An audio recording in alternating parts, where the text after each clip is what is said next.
नमस्कार, स्वागत है आप सबका हमारे चैनल आयुर्वेद आरोग्य में। मैं doctor RC. Maurya, Ayurveda medical अफसर, प्रयागराज, उत्तर प्रदेश से। आज हम बात करेंगे हिमेचूरिया अर्थात मूत्र के साथ रक्त का आना।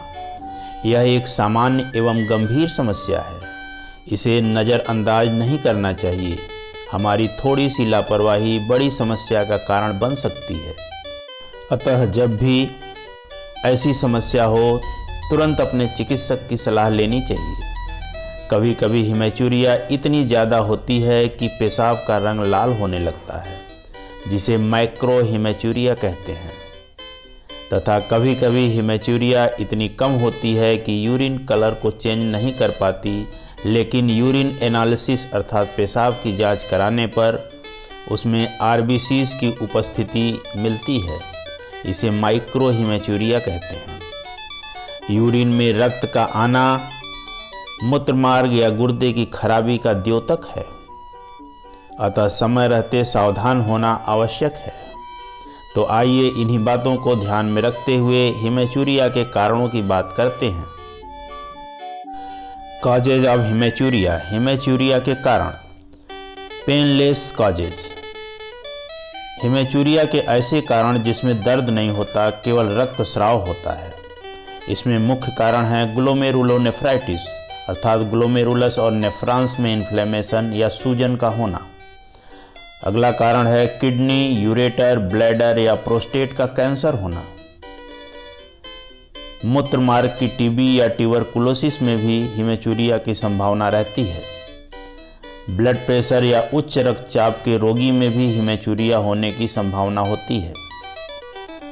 रक्त सप्लाई के अभाव में गुर्दे की कोशिकाओं के नष्ट होने अर्थात रीनल इस्चीमिया में भी हिमेचूरिया हो सकती है।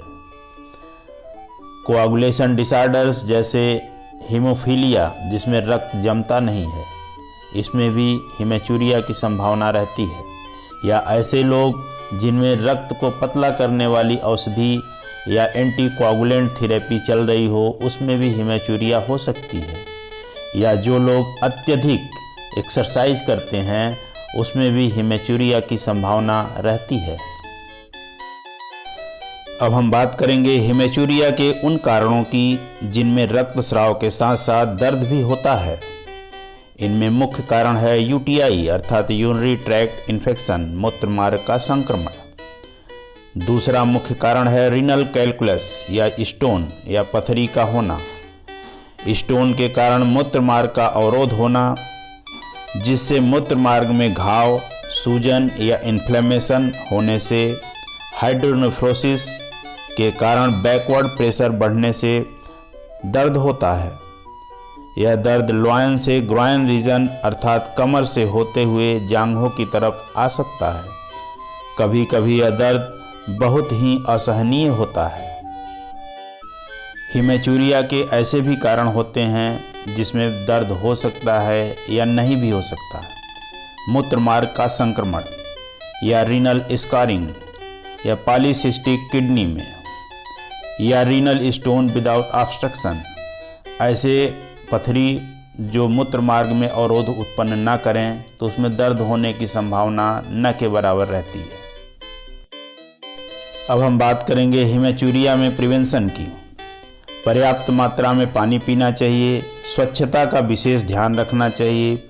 जननांगों को इन्फेक्शन से बचाने का पूरा प्रयास करना चाहिए। पथरी उत्पन्न करने वाले पदार्थ या ऐसी सब्जियां जिनसे स्टोन बनने की संभावना ज़्यादा रहती है, उनका कम से कम सेवन करना चाहिए। अब हम बात करेंगे हिमेचूरिया के आयुर्वेदिक चिकित्सा की।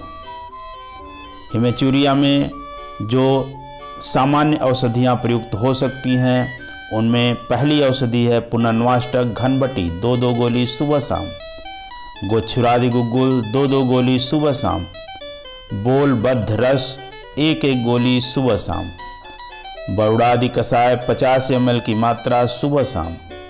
और विशेष परिस्थितियों में रोगानुसार चिकित्सक की सलाह से लेना चाहिए, क्योंकि हिमेचूरिया के बहुत सारे ऐसे कारण होते हैं जिनका अलग अलग इलाज करना बहुत ही आवश्यक होता है। Thanks for watching my channel Ayurveda Arogyam. Please like, subscribe and share.